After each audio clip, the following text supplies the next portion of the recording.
మాకైతే వరుసగా 3 రోజుల నుంచి వాతావరణం చల్లగా ఉంది.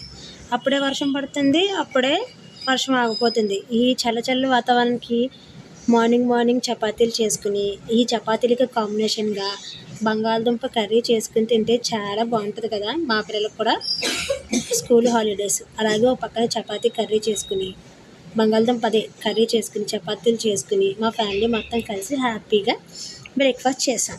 అదేవిధంగా ఈరోజు మాకు ఆన్లైన్లో దాంట్లో ఆర్డర్ వచ్చింది, నందివర్ధనాలు అండ్ కొలాబీలు. వాటిని కూడా ప్రిపేర్ చేస్తున్నాను ఒక పక్కన. అలాగే ఆఫ్టర్నూన్ లంచ్కి sambar and French fries fry కూడా చేసుకున్నాం. సాంబార్ చూసారా ఎంత బాగుందో, దీన్ని తాలింపు చేసుకుని తింటే అలాగే ఒక పక్కన సాంబార్, ఒక పక్కన ఫ్రెంచ్ ఫ్రైస్ చేసుకుని నేను మా పిల్లలు మా వారు హ్యాపీగా మధ్యాహ్నం డిన్నర్ అయితే చేసేసాం. అలాగే జడ కూడా ఆర్డర్ వచ్చింది, ఆ జడను కూడా ప్రిపేర్ చేసేసాను. వీడియో నచ్చితే లైక్ చేయండి.